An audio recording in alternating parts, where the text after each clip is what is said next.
Hi guys, कैसे हैं आप सब। उम्मीद है बिल्कुल बढ़िया।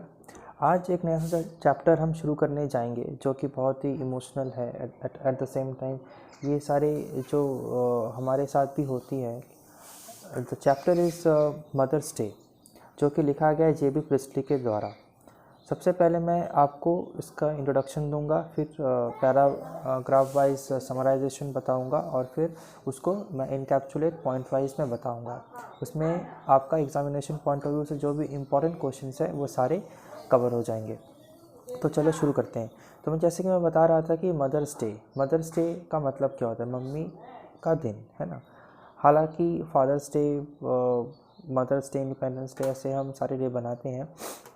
तो मदर्स डे जो है हम कह सकते हैं कि हर रोज़ हमें मनाना चाहिए, क्योंकि हमारी मम्मी एक ऐसी मतलब ऐसी फिगर है जो कि हमारे लिए 24 घंटा हर एक दिन अपने को कभी अपने बारे में नहीं सोचती। वो बस अपने बच्चों के बारे में सोचती है कि कैसे उनके बच्चे जो हिफाजत से रहे, उनको कोई परेशानी ना हो।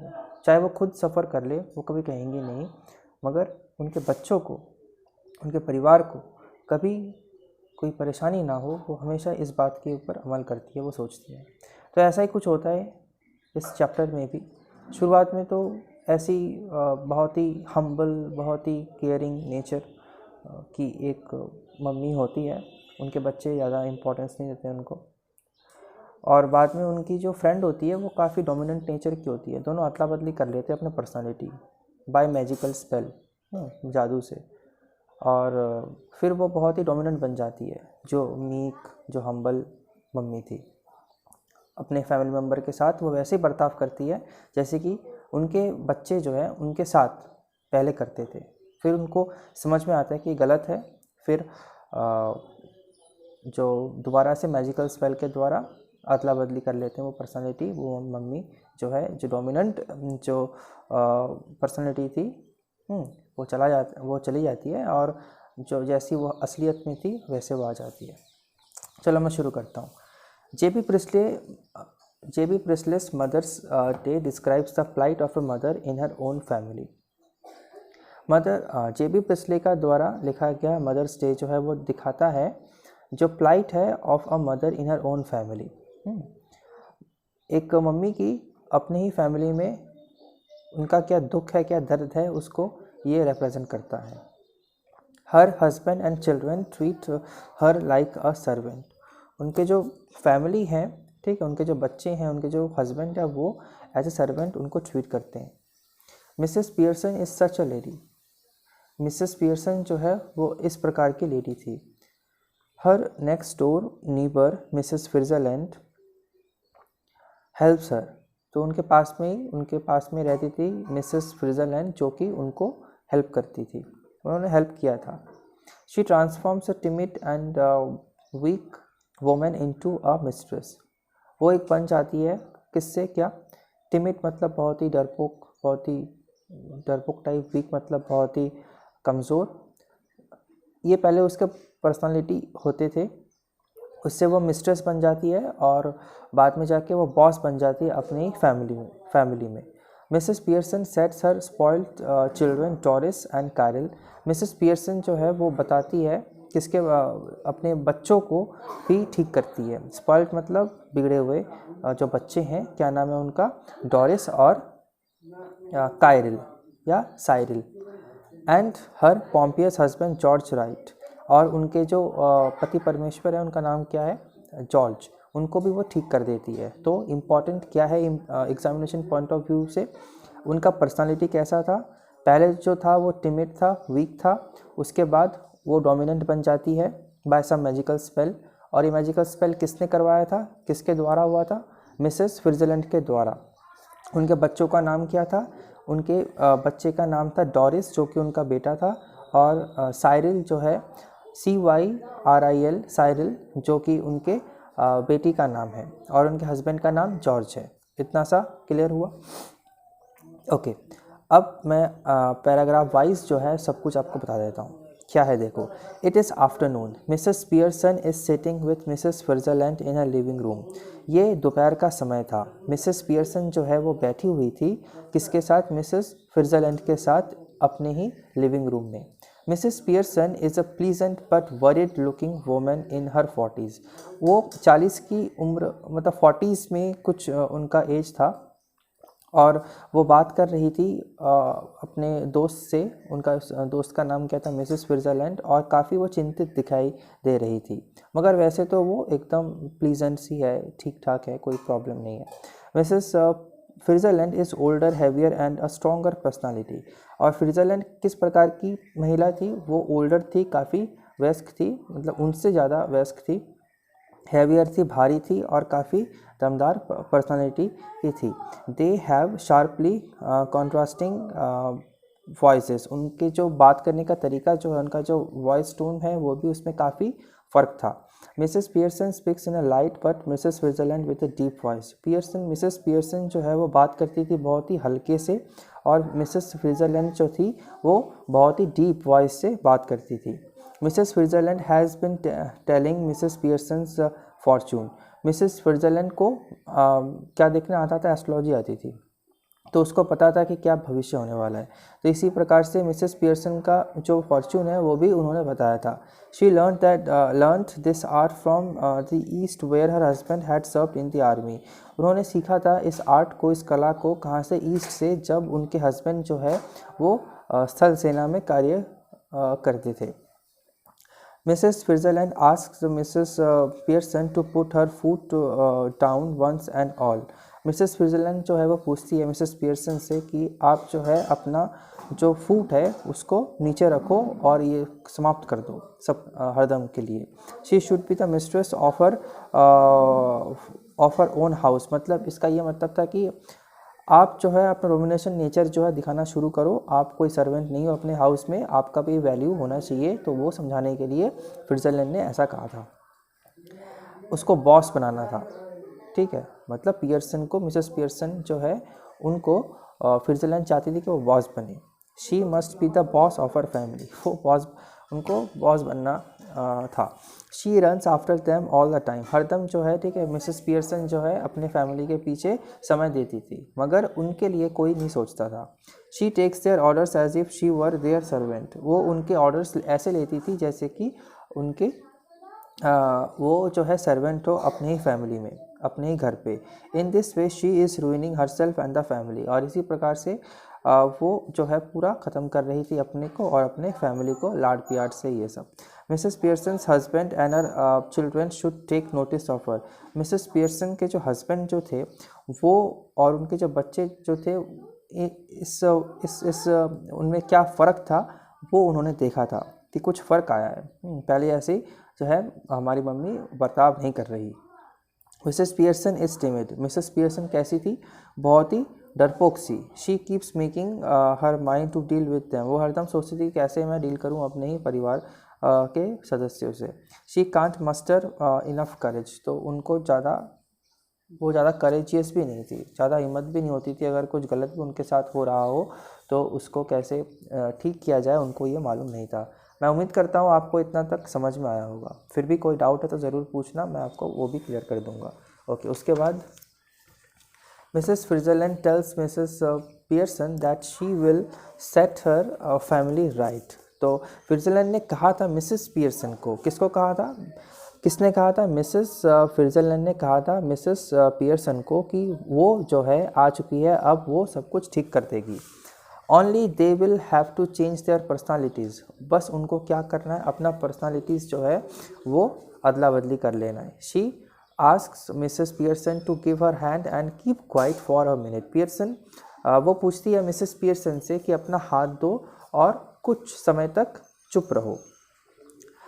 Okay, they stare at each other muttering अर्स्तता डम अर्स्तता, और वो लोग आँखों ही आँखों में देखते रहे, निहारते रहे और चांटिंग करते रहे। क्या मंत्र था उनका, अदला बदली का, अस्त्रता दम अस्त्रता।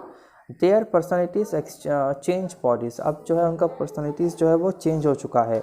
सो now Mrs Pearson becomes bold and dominating, अब जो है मिसेस पियर्सन जो है वो बन चुकी है काफ़ी बोल्ड और dominating. Mrs Switzerland is nervous and timid, Mrs Switzerland जो कि पहले कैसी थी, बहुत ही डोमिनेंट सी थी, बहुत ही सख्त खड़ूस टाइप की थी, अभी वो कैसी बन चुकी है, नर्वस एंड टिमिड। तो यहाँ पे देख सकते हो आप कैसे दोनों का जो पर्सनैलिटीज़ जो है वो पहले क्या था अब क्या हो चुका है। It is easier changing back, हम कभी भी इसको चेंज कर सकते हैं। एक बार चेंज हो गया इसका मतलब ये नहीं कि वो चेंज होता रहेगा, बना रहेगा, ठीक है, अब दोबारा से चेंज हो सकता है। They can exchange their personalities at will, जब भी उनकी मंशा होगी, जब भी उनकी मर्ज़ी होगी, वो दोबारा से अपनी जो पर्सनैलिटीज़ जो है वो चेंज कर सकते हैं दोबारा से। Okay, Mrs Doris okay, Doris is Mrs Pearson's daughter. So यहाँ पे एक इम्पॉर्टेंट वाली बात जो है एग्जामिनेशन पॉइंट ऑफ व्यू से, who is Mrs Pearson's daughter, तो आपको बताना है कि डॉरिस जो है वो मिसेस पियर्सन की डॉटर है, उनकी बेटी है। She comes and asks her mother, और ऐसा भी पूछा जा सकता है एग्जामिनेशन में कि कैसे उसका बर्ताव था अपने मम्मी के प्रति। तो यहाँ पे सबसे पहले उनका दर्शन होता है मिसेस डॉरिस का, वो आती है क्या करने, she comes and asks her mother to iron her yellow shirt, वो आती है, ठीक है, और आके क्या बोलती है, उसका जो येलो शर्ट है उसको प्रेस कर देने के लिए, आयरन कर देने के लिए। She has to wear it tonight, उसको आज रात को पहनना है। Mrs Pearson does not answer but keeps on smoking, अब देखो पियर्सन जो कि एक ही वीक टिमिड सी फिगर, अभी वो क्या कर रही है, अभी वो स्मोकिंग कर रही है, ठीक है। तो ये देख के तो उसको उसको वो सरप्राइज हो गई कि ये क्या हो गया, मम्मी ऐसा क्या कर रही है। डॉरिस इज एस्टाउंडेड, उसको वो जो सरप्राइज वो हो जाती है। She can't believe her eyes, उसको तो अपने आँखों में विश्वास ही नहीं होता कि यार मैं देख क्या रही हूँ। Then she asks for a tea, फिर वो पूछती है कि मेरे लिए चाय बनाओ। शी कांट बिलीव, हाँ, Mrs Pearson replies that it is not ready, Mrs Pearson कहती है कि ये जो है तुम्हारी चाय अभी तक रेडी नहीं है।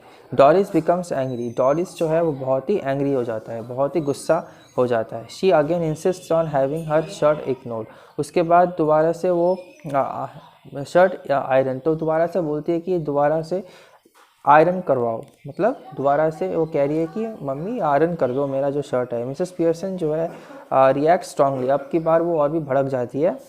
शी कॉल्स डॉरी, फिर वो डांट देती है डॉरिस को। She puts in twice the hours, Doris puts and gets no wages and thanks for it. She puts in twice the hours, Doris puts and gets no wages for it, वो उससे दुगने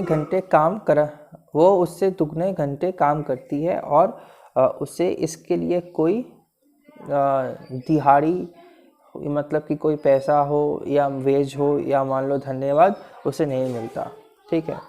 she even taunts her daughter for choosing a buck teeth and half witted boyfriend, okay. और वो ऐसा भी कहती है अपने बेटी से कि तुमने क्या किसको अपना बॉयफ्रेंड बना रखा है जिसका कि एक तो बक टिथ है और उसका दिमाग भी अच्छा नहीं है। साइरिल, मिसेस पियर्सन सन्स कम, अब साइरिल कौन है, मिसेस पियर्सन का जो है, मिसेस पियर्सन की मिसेस पियर्सन का सन है, ठीक है, कायरिल या Cyril. He asks if T is ready, वो पूछता है कि अगर चाय जो है वो रेडी है। No answer Mrs Pearson, Mrs Pearson क्या कहती है कि नहीं, चाय अभी तक रेडी नहीं है। Cyril asks if she is feeling of colour, तो उसको साइरिल जो है पूछता है कि क्या उसकी तबीयत ख़राब है। Then he asks his mother if he has put his things out, क्या उसके चीज़ें बाहर कर दी गई हैं। हाँ, मिसेस पियर्सन इग्नोर्स हिम, दोबारा से मिसेस पियर्सन जो है वो इग्नोर कर देती है। She asks for some stout, वो कुछ स्टाउट के लिए मांगती है। स्टाउट मतलब एक प्रकार का शायद से बियर हो। टॉरिस और Cyril are shock to see their mother smoking and drinking. दोनों भाई बहन जो है वो हक्का बक्का रह जाते हैं कि ये देख कि उनके मम्मी का आचरण क्या हो चुका है पहले से। They are surprise at the sudden change that has come in their mother. अब ये जो फटाक से जो चेंज हो रखा है उनके बिहेवियर में, इसको देख के उनके बच्चे जो है एकदम हक्के बक्के रह जाते हैं। They think that perhaps she has gone बारहवीं। उनको ये लग रहा है कि वो जो है पागल हो चुकी है, बारहवीं का मतलब। But Mrs Pearson advocates equal work for all. मगर मिसेस पियर्सन जो है वो सबके लिए एक ही समान है। Okay, she wants a 40 hour week for all. वो बोल रही है कि मैं 40 घंटा जो है काम करूँगी, और वो भी एक वीक के लिए। She refuses to work even an hour more. और 1 घंटा भी जो है ज़्यादा वो काम नहीं करेंगी।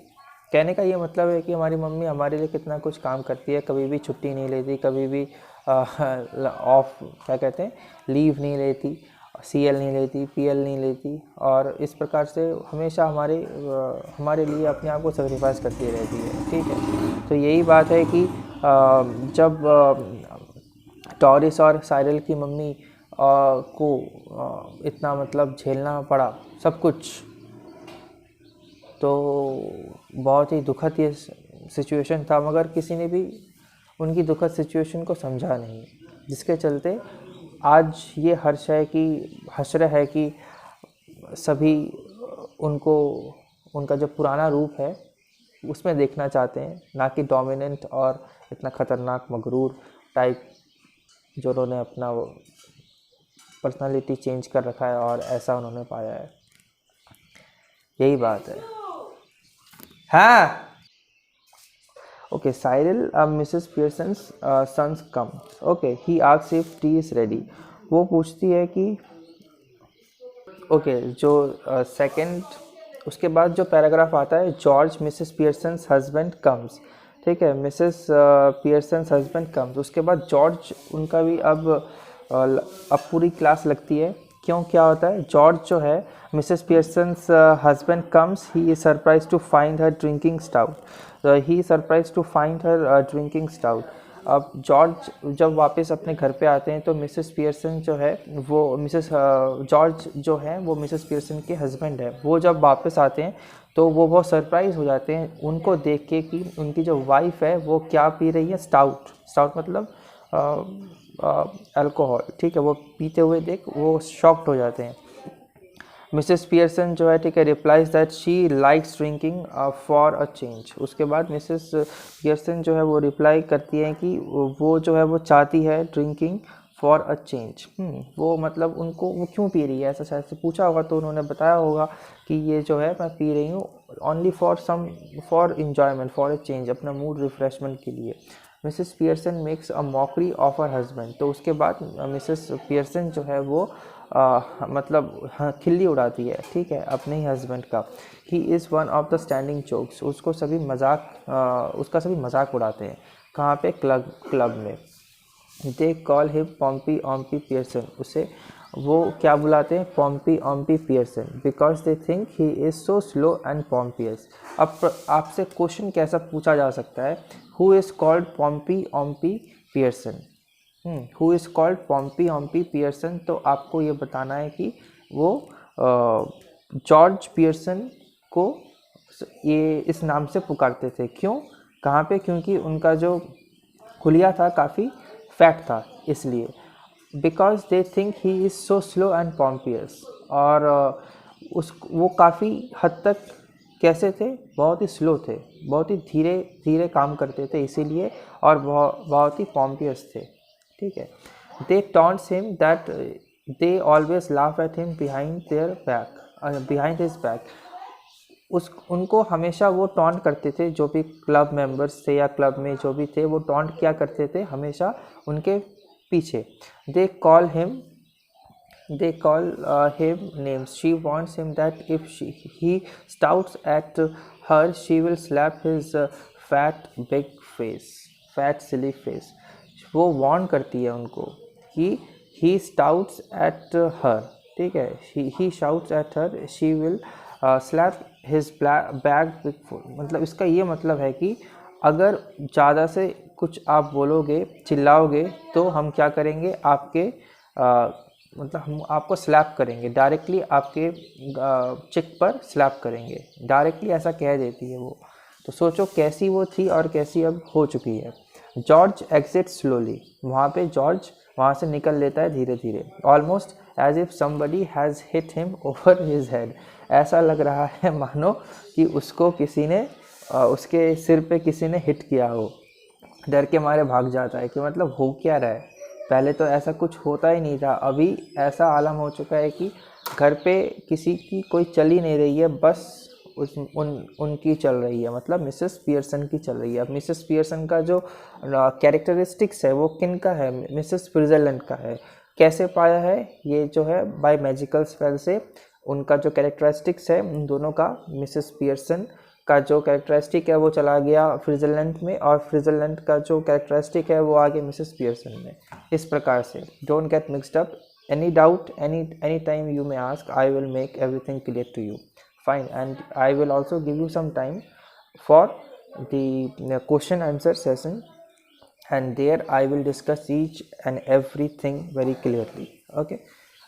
उसके बाद देखो, actual Mrs Pearson request Mrs Switzerland that they must change back immediately. अब मिसेस पियर्सन जो है वो पूछ रही है, मतलब वो रिक्वेस्ट कर रही है मिसेस स्विट्ज़रलैंड से कि अब हम अदला बदली कर लेते हैं, बहुत हो गया, I think this is fair enough, the drama has gone far enough. अब ये जो ड्रामा है ये काफ़ी हद तक मतलब हो चुका है, ख़त्म हो चुका है। She can't even see her husband and children being so miserable. अब वो जो है अपने हस्बैंड और बच्चे को इतना मिजरेबल नहीं देख सकती, ठीक है। Again Mrs Pearson and Mrs Switzerland मटर एज बिफोर, और दोबारा से मिसेस पियर्सन और स्विट्ज़रलैंड जो है वो एक दूसरे के सामने वही मैजिकल स्पेल बताती है, और उनका जो पुराना जो पर्सनालिटीज़ है वो आ जाते हैं, ठीक है। मिसेस पियर्सन जो है becomes real Mrs Pearson again, okay. अब यहाँ पे क्या होता है, मिसेस पियर्सन का जो पर्सनालिटी है वो पहले जैसे वो थी, ठीक है, वो आ जाती है। हाँ, Mrs Pearson becomes real Mrs Pearson again, Mrs Switzerland asks Mrs Pearson that she should not be soft again.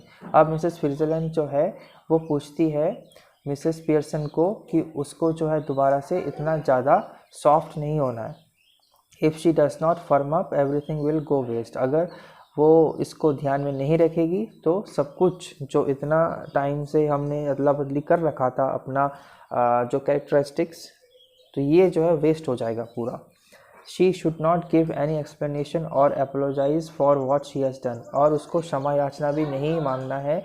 किसके लिए, किस लिए, क्योंकि इतना जो मतलब खड़ूस टाइप से वो बिहेव कर रही थी, इसके लिए भी उसको कुछ नहीं बोलना है। अब क्या है, George, Doris and Cyril file in through the door. George, Doris और साइरल जो है दरवाजे में से पंक्तिबद्ध प्रवेश करते हैं, मतलब एकदम धीरे धीरे प्रवेश करते हैं। They look anxiously eight Mrs Pearson, वो देखते हैं अपनी मम्मी, मतलब वो अपने मिसेस पियर्सन की ओर देखते हैं, और बहुत ही उनका जो देखने का नज़रिया है बहुत ही डरावना सा है, ठीक है, डर के देखते हैं। मिसेस पियर्सन स्माइल्स, और इसी बीच मिसेस पियर्सन जो है वो स्माइल करती है कि हो क्या रहा है। They smile back at her, और दोबारा से वो भी स्माइल देते हैं उनके ही ओर। She declares that they will have a nice family game of rummy. वो मिसेस पियर्सन कहती हैं कि चलो अब हम एक अच्छा सा गेम खेले ताश का, रमी एक गेम है ताश का। Then the children will get the super ready while she has a talk with their father। अच्छा, उसके बाद चिल्ड्रन जो है वो रेडी हो जाएंगे जबकि वो मिसेस पियर्सन बात करेंगी उनके पापा से तब तक, ओके। जॉर्ज जो है वो रिलैक्स्ड हो जाता है, जॉर्ज क्या हो जाता है, वो रिलैक्स्ड हो जाता है। इट सूट्स हिम, अब ये जो है वो सूट करता है। कायरल जो है, Cyril says that it's all right, Cyril कहता है कि चलो ये हो चुका है। Doris hesitates but Mrs Pearson react sharply, Doris जो है वो हेजिटेट करता है, मगर मिसेस पियर्सन जो है वो बहुत ही रिएक्ट करती है sharply. She also gives in and hesitatingly hastily gives her consent. और अंतिम चरण पर वो हथियार डाल देती है और जल्दी से अपनी स्वीकृति दे देती है. ठीक है, तो इसी के साथ ये पूरा स्वीकृति दे देती है और इसी के साथ ये पूरा चैप्टर जो है आपका ख़त्म हुआ. अब मैं आपको पॉइंट वाइज कुछ बताना चाहूँगा और उसके बाद कुछ क्वेश्चन आंसर हम लेंगे. इसके बाद ये चैप्टर ख़त्म हो जाएगा. मैं उम्मीद करता हूँ मैं समझा पाया हूँ आपको. ओके, चलो एकदम मेन पॉइंट से हम गुजरेंगे. Meanwhile any doubt anyone of you does have, you are free to ask me, but make your every doubt clear. Don't rear it in your mind. Fine. Okay, now I'm going to just give you I will just give you an overview point wise, the main points I will be discussing. Okay, Mrs. Pearson and Mrs Switzerland, इन दोनों का नाम से आप परिचित हैं मेरे as long as I think. तो Mrs Pearson and Mrs Switzerland were two contrasting characters. उन दोनों का जो कैरेक्टरिस्टिक्स हैं, ठीक है, वो पूरा अलग है. मिसेस पियर्सन बहुत ही वीक टाइप की थी, बहुत ही हम्बल टाइप की थी. मिसेस स्विट्ज़रलैंड जो है वो बहुत ही डोमिनेंट और बहुत ही खड़ूस टाइप की थी. इतना क्लियर है एकदम. There is no formal class is going on. I am just speaking out as if you were my students, and I am someone who is student of students. Okay, your senior one. So that's how I'm just conducting the class. That's how. Mrs. Pearson was gentle and timid. Mrs. Pearson जो है वो कैसी थी? वो बहुत ही gentle थी और बहुत ही timid सी थी. Mrs. Switzerland वो कैसी थी? बहुत ही strong and dominating.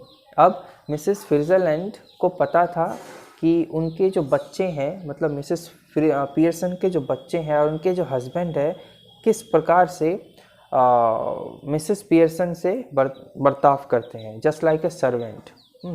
Mrs Pearson को एक सर्वेंट, एक नौकर चाकर के जैसा उनका जो फैमिली है वो व्यवहार करता था. ये बात मिसेस स्विट्ज़रलैंड को पता थी. Mrs. Switzerland knew how to read fortune and also art of magic. Mrs Switzerland को एक अच्छी सी खूबियाँ काफ़ी सारी खूबियाँ थी. उनमें से एक जो था, उनको फॉर्च्यून देखना आता था and also the art of magic, और किस प्रकार से जादू टोना किया जाए ये भी उनको आता था. तो उन्होंने ये सीखा था किससे, कहाँ से सीखा था? ईस्ट से. ठीक है, ईस्ट से. ये क्वेश्चन भी इम्पॉर्टेंट है आपके एग्जामिनेशन पॉइंट ऑफ व्यू से. She decided to set the spoiled members of Mrs Pearson's family right. उन्होंने डिसाइड किया था कि जो भी मिसेस पियर्सन के जो फैमिली है उनमें जो मेंबर्स हैं, मतलब फैमिली मेंबर्स हैं, उनको सारे को वो ठीक कर देंगी. For this purpose she caused the exchange of personalities. और इसी कारण से उन्होंने क्या किया था, सारा जो पर्सनालिटीज़ जो है वो एक्सचेंज कर लिया था. ठीक है, मिसेस पियर्सन और मिसेस स्विट्ज़रलैंड के बीच. First she encounter Doris. सबसे पहले वो किनके साथ मुखातिब हुई? सबसे पहले हुई डोरिस के साथ. कौन थी डोरिस? द स्पॉइल्ड डॉटर, उनकी बेटी. She asked her mother to iron her yellow silk and get her ready tea. और सबसे पहले उसने ही पूछा था अपनी मम्मी को कि आयरन कर दो मेरे येलो सिल्क शर्ट के ऊपर और मेरे को क्या परोसो? टी परोसो, मतलब चाय दो. तो ये दोनों इम्पॉर्टेंट है. क्या पूछा था उसने? एक तो सिल्क, येलो सिल्क शर्ट, और दूसरा जो है टी उसने मंगवाया था. मिसेस पियर्सन जो है वो transform, snubbed and ignored her. Mrs Pearson ने क्या किया था? ट्रांसफॉर्म कर दिया था और इग्नोर कर दिया था. She asked Doris to help herself. फिर she asked Doris to help herself. मतलब डोरिस को कहा गया था कि तुमको जो मर्जी है अपना काम खुद से करो, हेल्प लेना है अपने से लो, मगर मेरे को कुछ मत कहो. Then came Cyril. फिर साइरिल की भारी. He demanded that all his things be taken out and ordered for 3. और वो उसने डिमांड किया था कि सारे जो चीज़ें जो हैं वो ऑल थिंग्स बी टेकन, सारे चीज़ें ले ली गई थी। He demanded all things be out taken out and order for free, सारे चीज़ मतलब जो कुछ भी उसको चाहिए था तुम अपने से ले लो और खुद ही बनाओ और खुद ही खाओ, ठीक है। Order for tea, Mrs Pearson shocked him by refusing to do for him.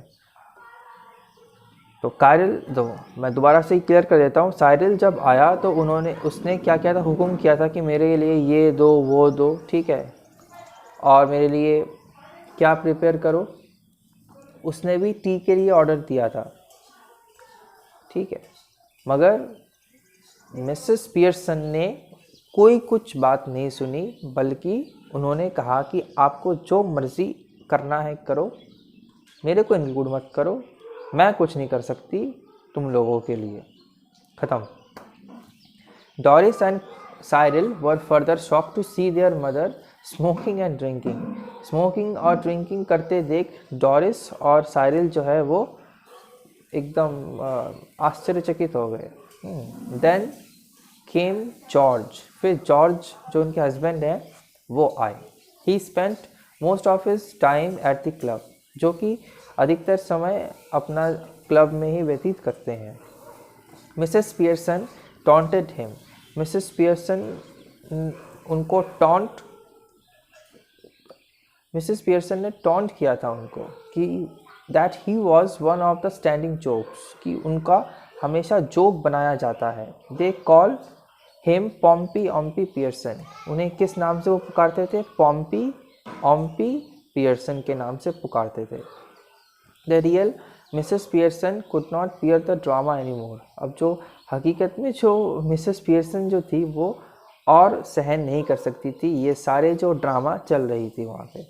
She found her children and husband in a miserable condition now, वो अपने she found her children and husband in a miserable condition now, उनके husband के ऊपर और उनके बच्चों पे क्या ये मुसीबत आई हुई थी, ये उनसे देखा नहीं जा रहा था।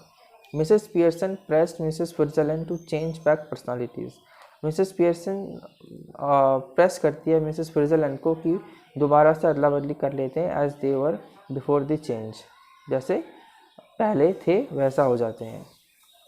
It was done and Mrs Pearson was again in her real self, और ये किया गया and was again in real self, और दोबारा से अपना जो एक्चुअल सेल्फ है उसमें ये लोग आ जाते हैं। She decided that they were going to play a family game of rummy, और उन्होंने डिक्लेयर किया था मिसेस पियर्सन ने कि अब हम खेलेंगे फैमिली गेम ऑफ रमी। उसके बाद children would prepare supper while she would talk with her father, तो बच्चों को ये कहा गया था कि रात का जो सपर है मतलब खाना वो प्रिपेयर करेंगे, बनाएंगे, जबकि वो मिसेस पियर्सन जो है उनके फादर से मतलब जॉर्ज से तब तक बात करती रहेंगी या वार्तालाप करेंगी। एवरीवन सपोर्टेड मिसेस पियर्सन, उसके बाद सभी ने सपोर्ट किया था मिसेस पियर्सन को। She became the real mistress and boss of her family, और she became the real mistress and boss of her family, और इसी तरीके से वो जो है रियल मिस्ट्रेस बनी और बॉस बनी अपने ही फैमिली में। ओके, बहुत ही इम्पोर्टेंट सा यहाँ पे एक क्वेश्चन डिस्कस मैं करना चाहूँगा जो कि अक्सर पूछा गया है एग्जामिनेशन में। वो ये है कि सबसे पहला क्वेश्चन एनसीईआरटी का जो है आपका क्वेश्चन है ये, this play written in the 1950s is a humorous and satirical depiction of the status of the mother in the family। ये जो प्ले है लिखा गया था 1950s में, जो कि बहुत ही ह्यूमरस है और सैटारिकल है। और क्या दिखाता है ये, एक मदर का क्या भूमिका है अपने ही फैमिली में उसको दर्शाता है। तो हम पढ़ते हैं क्या आंसर है इसका। J.B. Priestley's Mother's Day is a humorous and satirical play. J.B. Priestley का जो मदर्स डे है ये काफ़ी ह्यूमरस है एंड सटारिकल प्ले है, but the play deals with some serious issues. मगर ये जो प्ले है ये काफ़ी सीरियस इश्यूज के साथ डील करता है। The most important of them is the status और position of mothers in the family. तो सबसे जो इम्पॉर्टेंट है इसमें जो दिखाया गया है इशू वो ये है कि जो पोजीशन है ऑफ द मदर्स, मतलब फीमेल का क्या भूमिका है या उनका क्या इम्पोर्टेंस है हमारे लाइफ में, ठीक है। जैसे मम्मी, आप कह सकते हो mothers, the value of mothers in our family, ये दिखाया गया है। What are the issues it raises, किस प्रकार के प्रॉब्लम्स जो है ये बताता है या ये रिप्रेजेंट करता है इस चैप्टर में। The play was written more than 50 years ago इन 1950s।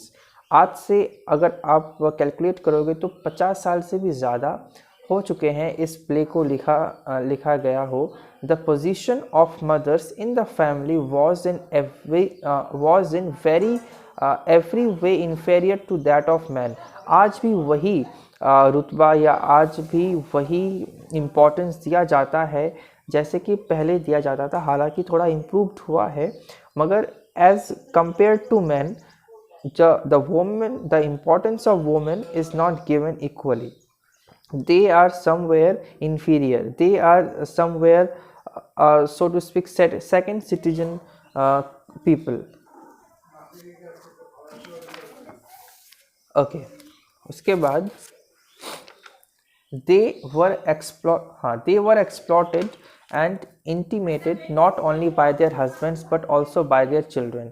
तो उनका जो है शोषण ना केवल उनके हस्बैंडों के द्वारा होता है बल्कि उनके जो बच्चे हैं वो भी उनका कोई केयर नहीं करते। इट रेजेस अनदर इशू, ये दूसरा एक इशू को जन्म देता है।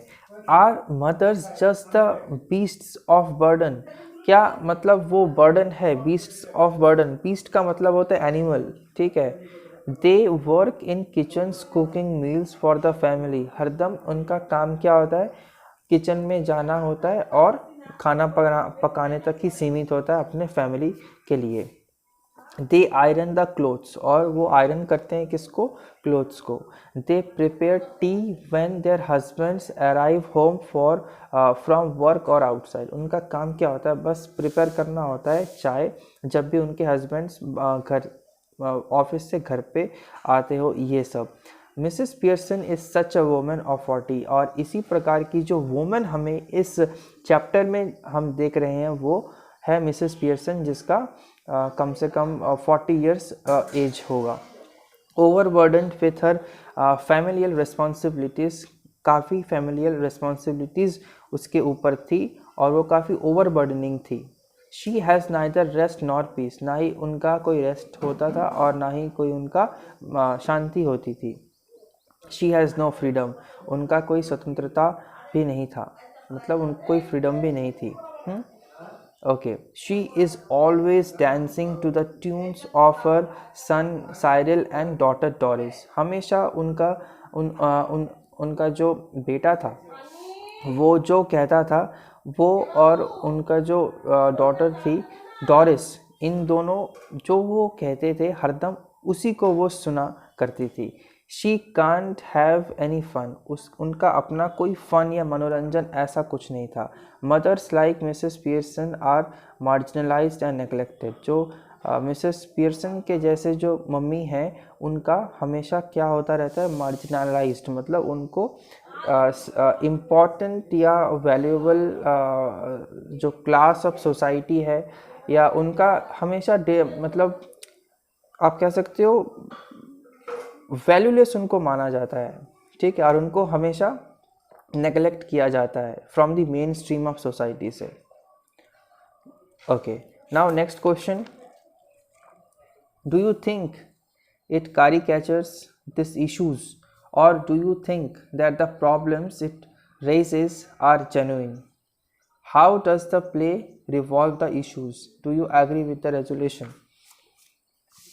ओके, क्वेश्चन का मतलब ये है कि ये जो इश्यूज इसमें दिखाए गए हैं ये सच्ची में ऐसा होता है हमारे ज़िंदगी में या हमारे आसपास? How does the play revolve the issue? किस प्रकार से इस पूरे इशू को बताया गया है, मतलब इस पूरे प्रॉब्लम को इस चैप्टर के द्वारा हाईलाइट किया गया है। How does the play revolve the issue? Do you agree? और आप क्या एग्री होते हो? अगर होते हो तो क्या इसका रेजोल्यूशन हो सकता है? Okay, the play raises real issues. ये जो प्ले है ये बताता है एकदम सच्ची घटनाएं उनके ऊपर आधारित होके। It does not merely caricatures them, ना केवल ये दिखाता है the problem it raises are genuine, और ये सारे प्रॉब्लम्स जो है ऐसे हकीकत में होते हैं। Millions of women have to lead such a miserable life as Mrs Pearson is face to lead, is force to lead. तो ऐसे बहुत सारे वुमेन हैं मिसेस पियर्सन के जैसे जिनका लाइफ जो है, जिनकी ज़िंदगी जो है बहुत ही मिजरेबल है। मिजरेबल का मतलब बहुत ही शोचनीय है, और उनको फोर्स किया जाता है कि इसी प्रकार से अपना जो लाइफ है उसको लीड करना होगा। Their husbands and children care only for themselves. उनके जो हस्बैंड्स हैं और उनके जो बच्चे हैं वो अपने बारे में ही सोचते हैं, ठीक है। Their interest and their entertainment, वो अपने इंटरेस्ट के बारे में सोचते हैं, अपने मनोरंजन के बारे में सोचते हैं। द प्ले, मगर अपने मम्मी के बारे में या अपने आप कह सकते हो वुमन के बारे में कभी कोई नहीं सोचता एक फैमिली में। The play also revolves the issue, और ये सारे जो प्रॉब्लम्स हैं इसी इश्यूज़ के ऊपर, इसी समस्या के ऊपर बेस्ड है। Women can set their spoiled children and arrogant husbands by asserting themselves, और वुमेन जो है वो ठीक कर सकती है अपने बिगड़े हुए बच्चों को और अपने एरोगेंट हस्बैंड्स को बाय असर्टिंग, जब वो खुद बहुत ही असर्टिव हो जाएंगी, मतलब कमांडिंग नेचर हो जाएंगी। Self denial will lead them nowhere, self denial will lead them nowhere, मतलब आप कह सकते हो, मतलब जो उनको हम काम देते हैं या जो उनको काम दिया जाता है वो उनको करना होता है, और अगर वो उसका पालन करती रहेंगी हरदम तो वो कहीं पे भी सक्सेस नहीं पाएंगी। They must change the dominating behaviour of their husbands and children, तो उनको चेंज करना पड़ेगा जो बिहेवियर है उनके हस्बैंड्सों का, उनके बच्चों का, तब जाके उनका कोई एक समाधान बनेगा। Only by refusing more than they do they can find some time for leisure. वही बात है कि अगर आपको एक इम्पॉर्टेंट प्लेटफॉर्म पर आना है तो क्या करना है, सारे जो आदेश, सारे जो रूल्स, सारे जो पैट्रियर्कल थिंकिंग है इनको ब्रेक करना पड़ेगा। उसके बाद ही you can have your own time for leisure, for fun, for rest. Certainly, there is no scope of showing any disagreement with the resolution of the issues as mentioned above. और अगर वही दोबारा से to give the value to the women folk, to mothers in families, then all these terms, all these norms should be the means of application, then only the problems will be uprooted. I hope मैं आपको समझा पाया हूँ यहाँ तक। Okay, now next question, if you were to write about these issues today, what are some of the incidents, examples and problems that you would like to think of as relevant? तो अभी वर्तमान में किस प्रकार से जो women है वो आप कह सकते हो एट्रोसिटी और बाकी जो इश्यूज़ हैं उनका शिकार हो रही है। J.B. Priestley raises certain important issues, particularly related to the mothers in his famous one act play Mother's Day. तो जेबी प्रिस्टली ने बहुत ही इम्पोर्टेंट प्रॉब्लम्स जो है उन्होंने हाईलाइट किया है मदर्स को लेके इस वन एक्ट प्ले में मदर्स डे में.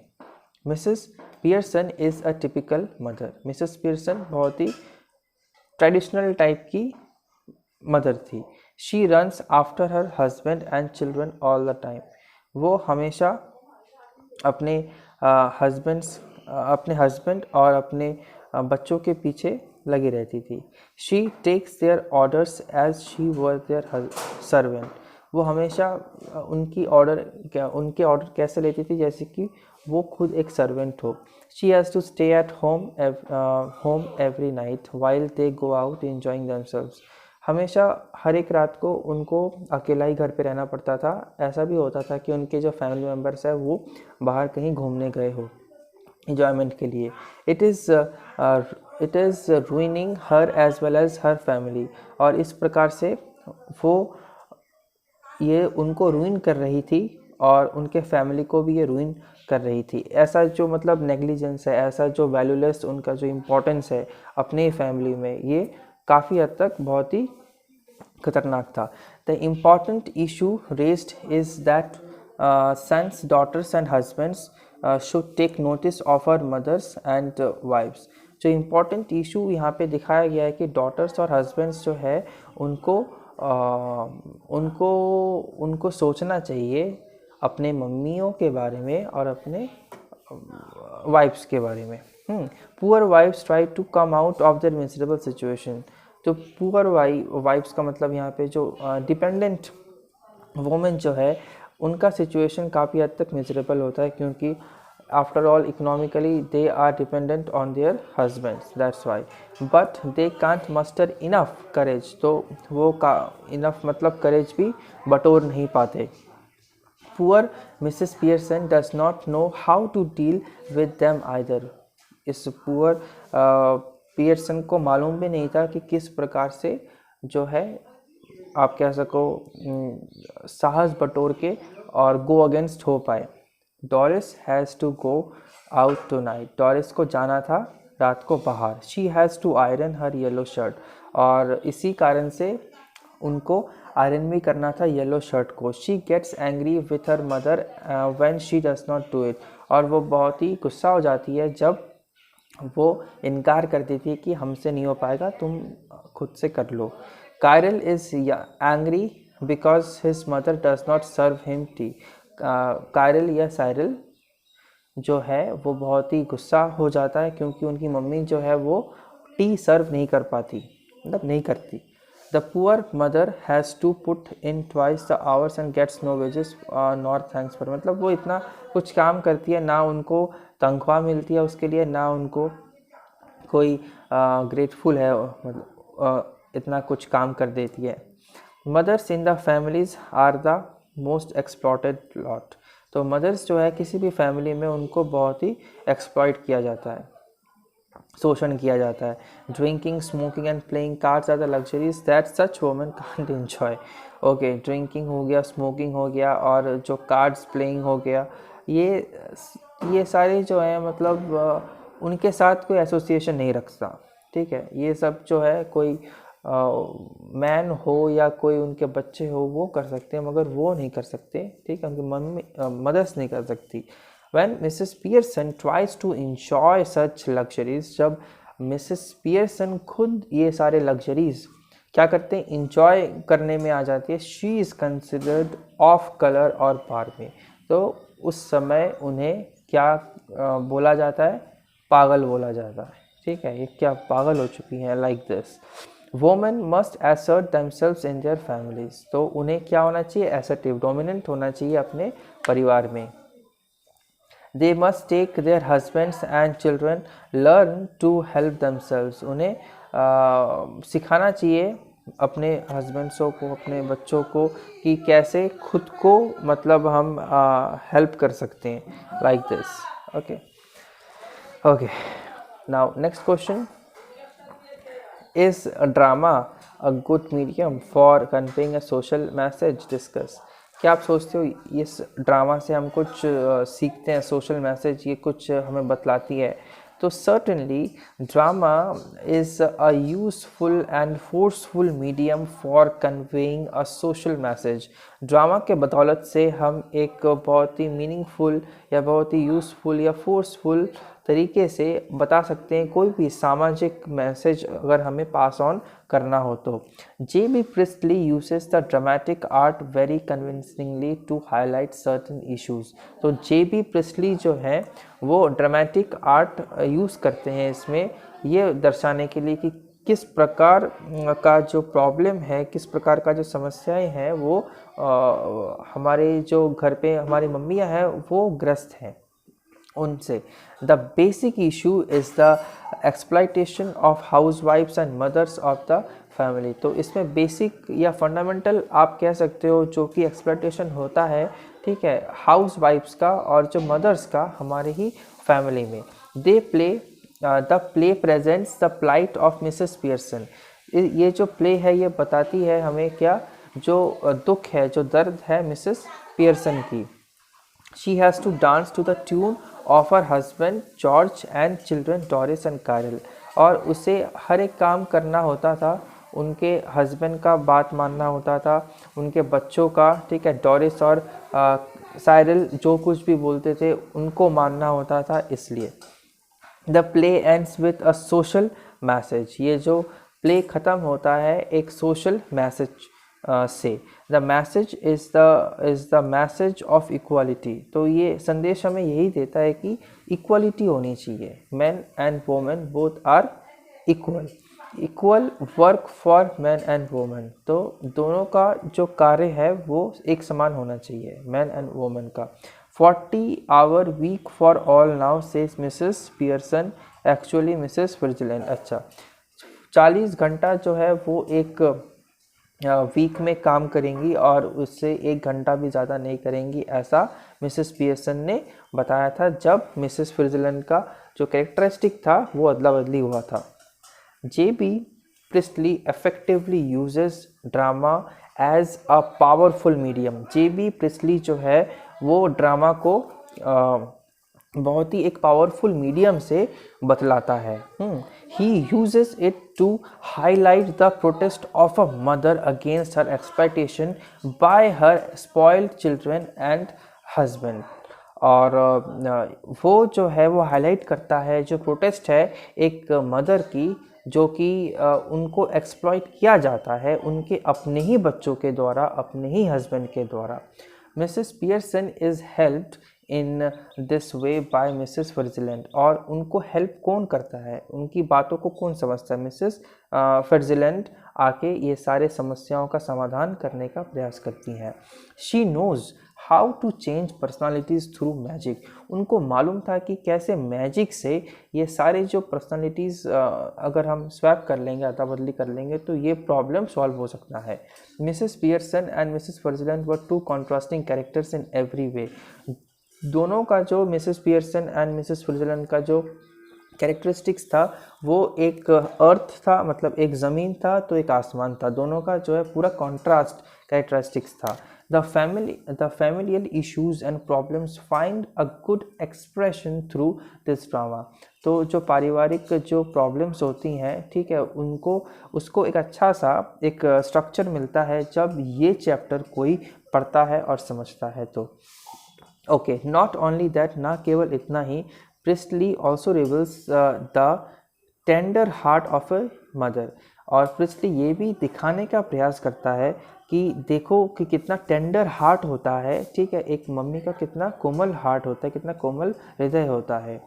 When Mrs. Frizzland shouts at Mrs. Pearson saying, I will slap your big, fat, silly face, the wife in Mrs. Pearson's revolves। Okay, जब मिसेस फिट्जलैंड कहती है मिस्टर पियर्सन से कि मैं आपको थप्पड़ दूंगी, ठीक है, द वाइफ जो है तो उस समय मिसेस पियर्सन जो असली वाली जो मिसेस पियर्सन जो है वो रिवॉल्ट करती है, मतलब वो क्या करती है, वो गो अगेंस्ट हो जाती है, वो मतलब रिवॉल्ट करती है, ठीक है। she realizes that this drama has gone far enough. अब वो ये समझती है कि ये जो ड्रामा है काफ़ी हद तक मतलब बाउंड्री के बाहर चले गया है. She tells her frankly that she can't bear it anymore.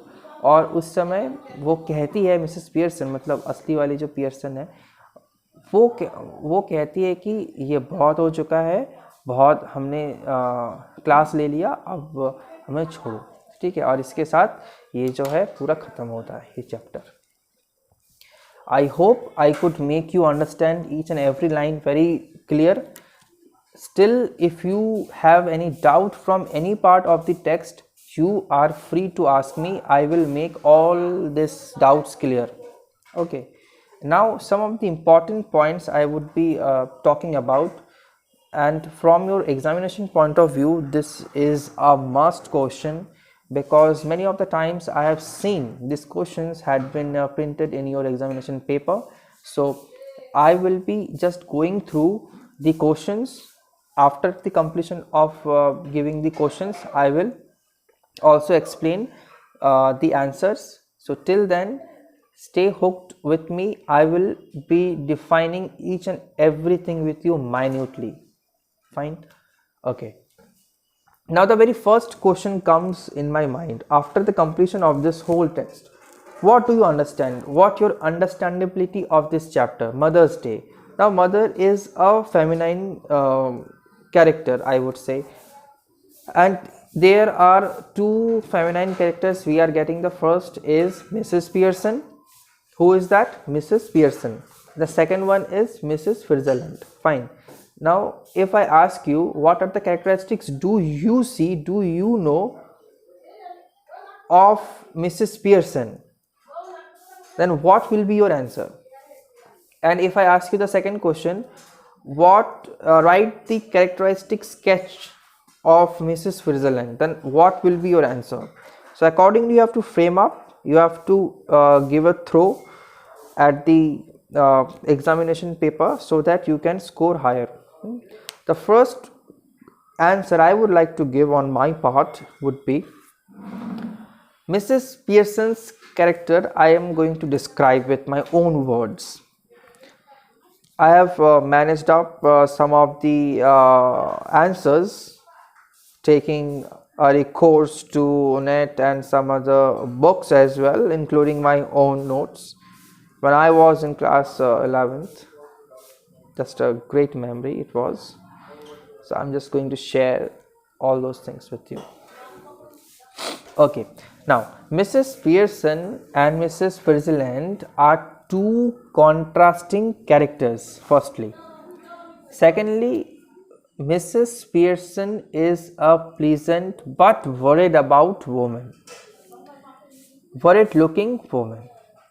That means Mrs. Pearson is pleasant, everything is good about her, but she is all time thinking and thinking about something.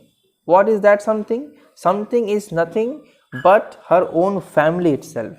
She is always thinking of well-being of her family, looking after them, cooking for them, and going after them every time. This irrespective of her own individuality. That's why her own, you can say her own health, or you can say her own importance came into reduction. Now second point is she is in her 40s. Now if the examiner is asking you to tell about her age, then you must write she was in her 40s. Sorry. Now Mrs. Switzerland is older and heavier.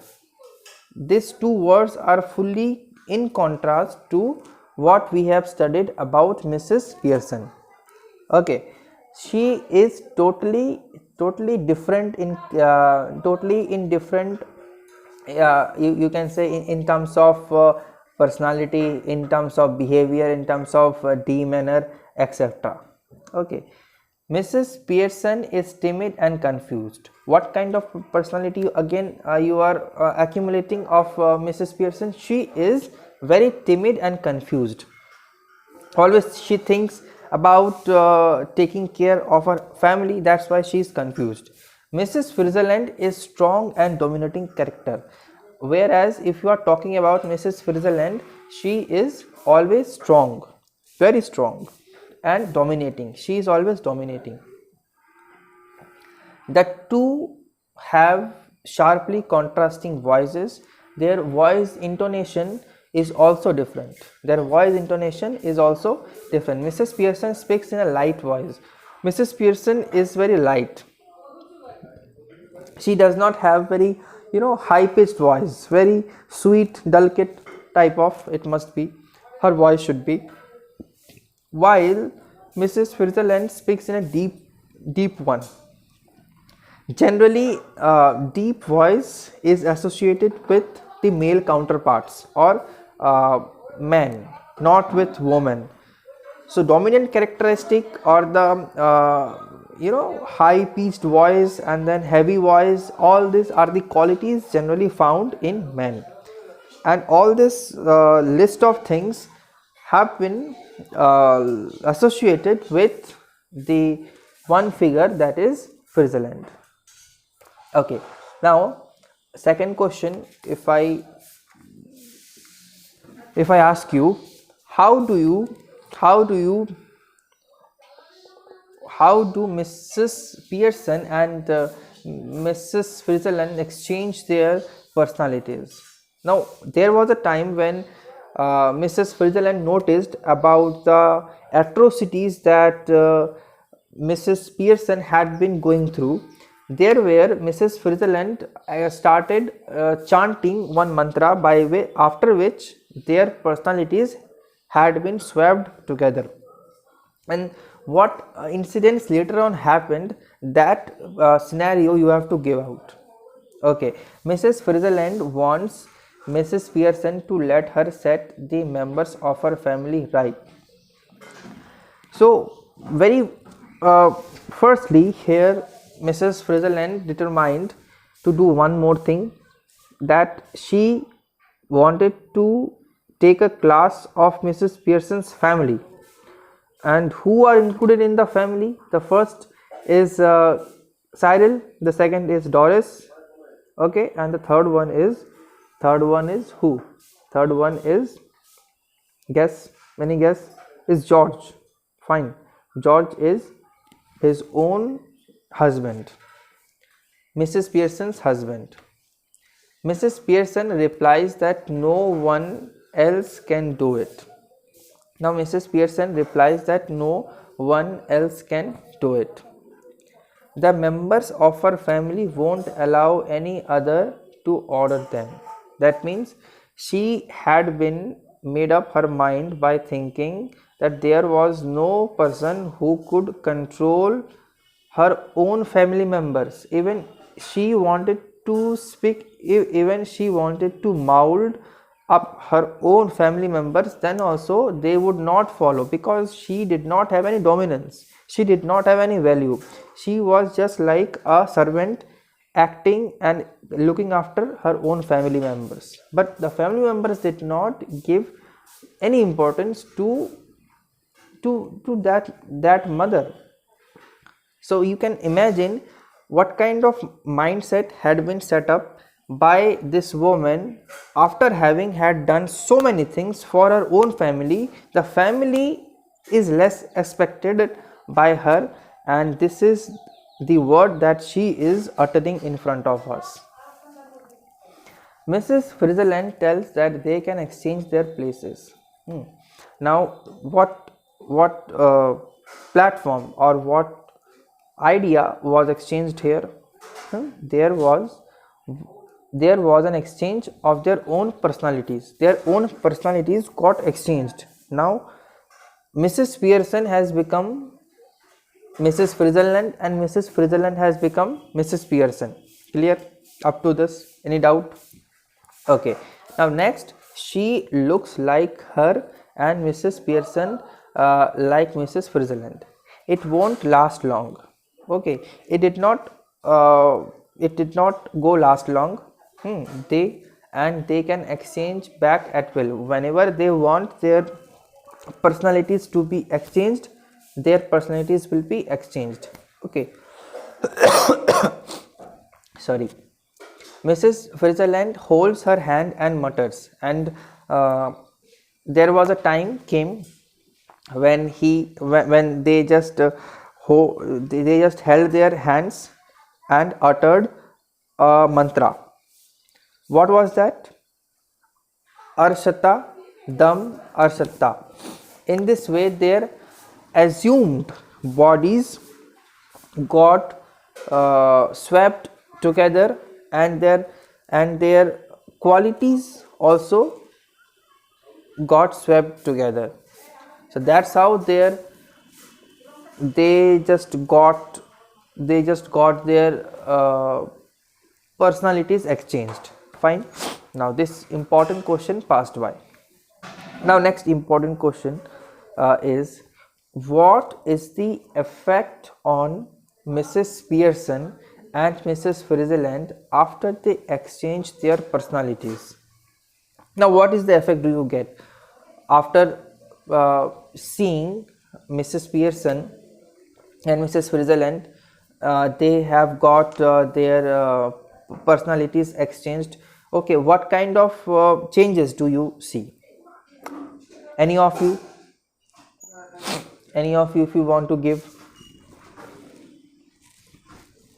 Okay, now let me explain. Mrs. Frizzleland has learned the art of magic from the East.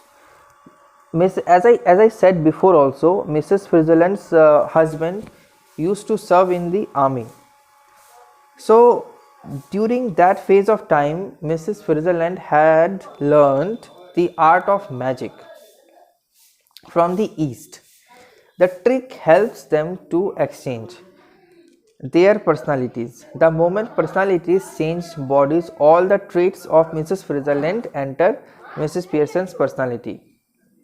Now you have to just use this particular word when Mrs. Frizzleland, by means of magical spell, uttered the mantra, their personalities got exchanged.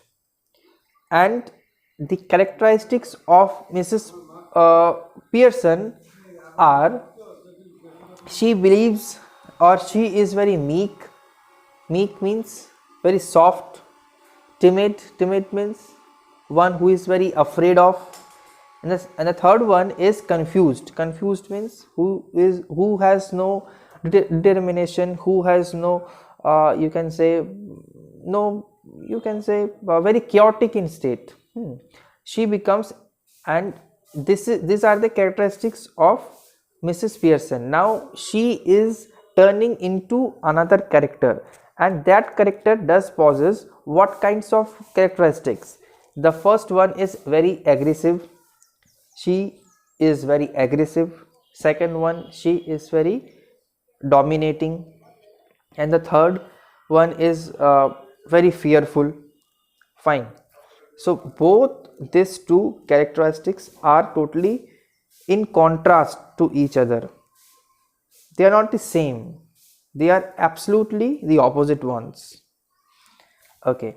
Now on the other hand, if you are talking about Mrs. Frizzleland, Frizzleland has become very soft, very pleasant, and very timid. That's how your this question is also finished.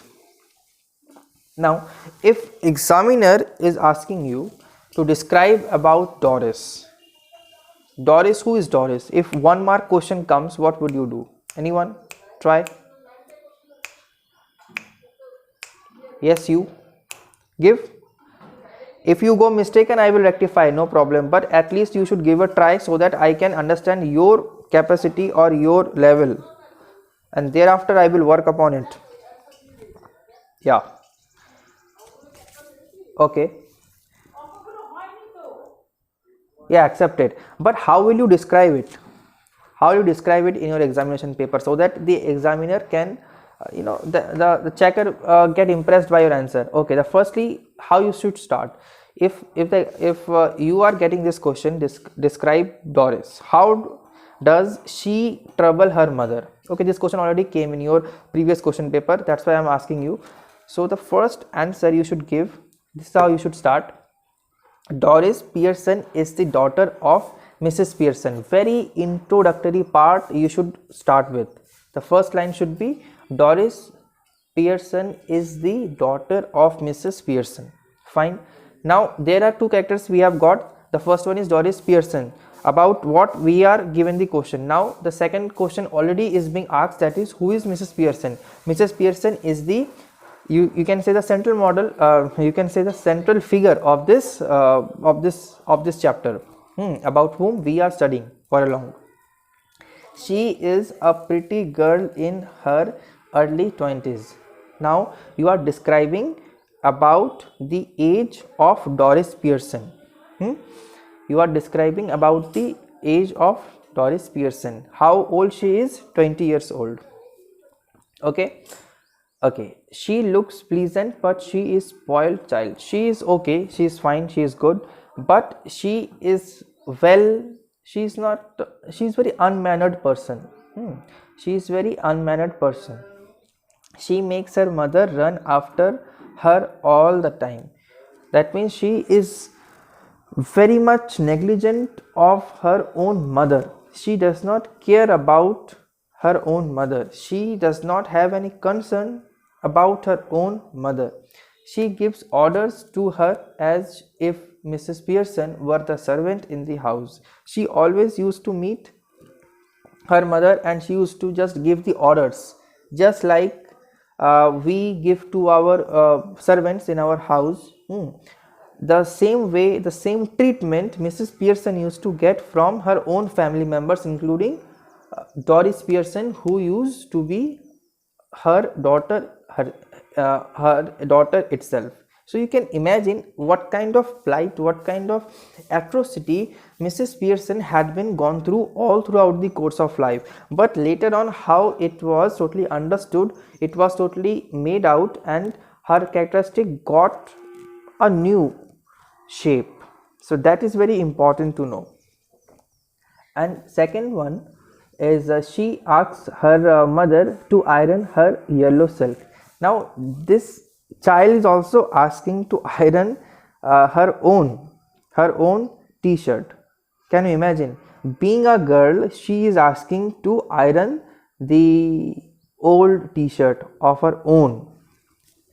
Now she expects tea to be served to her. So whenever she comes in from the outside, of course, she is expecting that in front of her the tea should be ready.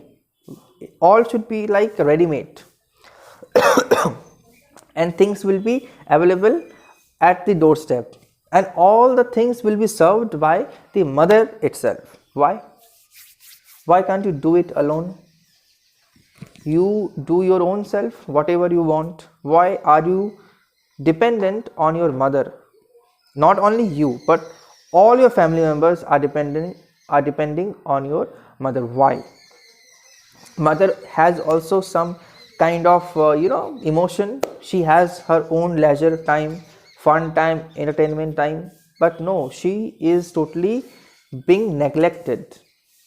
She does not have any authorization to do anything at her own will. Why?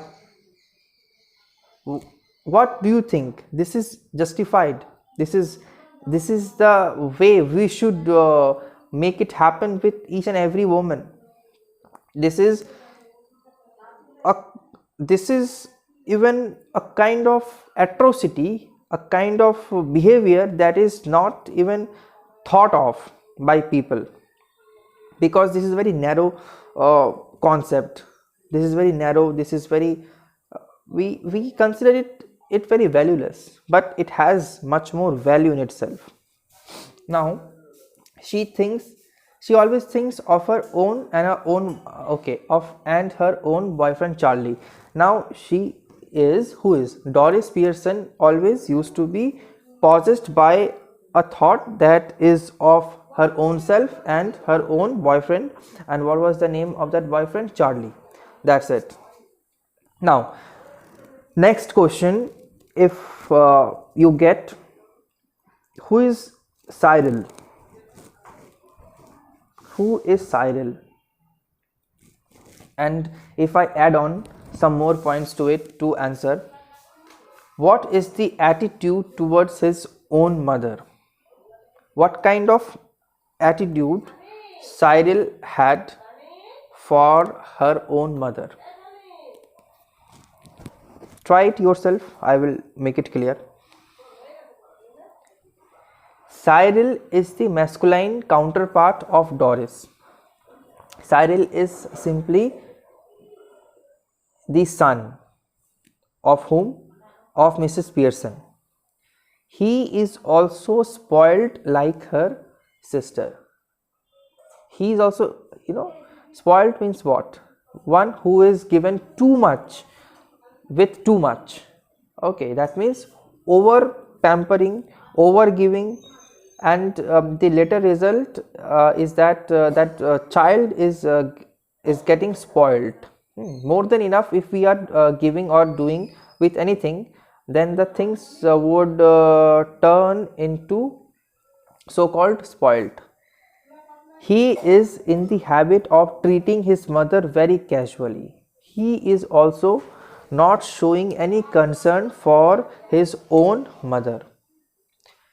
He asks if tea is ready. Now he is also on the same list. What? He is asking if the tea is ready or not. Okay, you have come, you do it your own self. Why are you depending on your mother again? Okay, did you put my things out? Okay, why not? When Mrs. Pearson says no, he angrily answers back, why not? Oh my god, then he orders, did you put my things out? When he is asking whether the tea is served or not, then his mother is saying, no, I have not made as of now. Then he is asking again, why not have you made? Make it right now. Then whether all the things had been made out or not. Okay, all these things have been asked by this Cyril. So he makes his own mother run all the time doing one thing or the other, and that's how this series of things just go on one after another, and all which way the mother herself is being made atrocized, is being made a victim, is being neglected all through. That's why there is a serious issue raised up by this chapter in order to highlight the importance, at least we should understand the importance of women, especially the mothers in our family. Now the last question I would be discussing in today's session is describe George. Very important one. Describe George. What is his attitude towards his wife? Now what kind of attitude did he have towards his own wife? George is the husband of Mrs. Pearson. George is the husband of Mrs. Pearson. Very simple. He is about 50. How old he is? He is about 50. He is fundamentally decent. He is fundamentally okay, fine. He is solemn but self-important and pompous. He is very serious person, and he thinks his own things are very important, irrespective of what his wife thinks, his wife does. That's not important too much. And pompous, always used to be used to go to the club for entertainment and other stuffs. He is heavy and slow moving.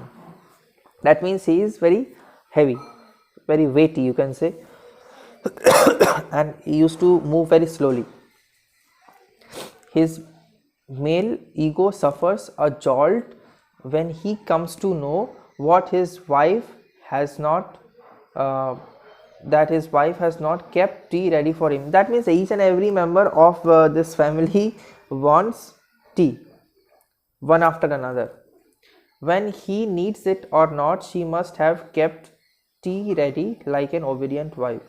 Whether George wanted to have a sip of tea or not, that doesn't matter, but he had to make it till the last time. For George, he is always at the club and spends little time with his wife. He is always at the club, and he used to be at the club most of the time, and very less time he used to spend with his wife. And that's how the whole chapter takes an ending. I hope I could make you understand every part very clear, because very minutely I just dug each and every word, so that every detail of this chapter should be thrown to you and you could digest it. Still you can't make anything out, do ask me, I will make that thing also very crystal clear. Fine? Okay, I give you some time. You can ask me.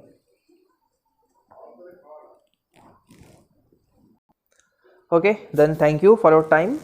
Have a lovely day. Thanks.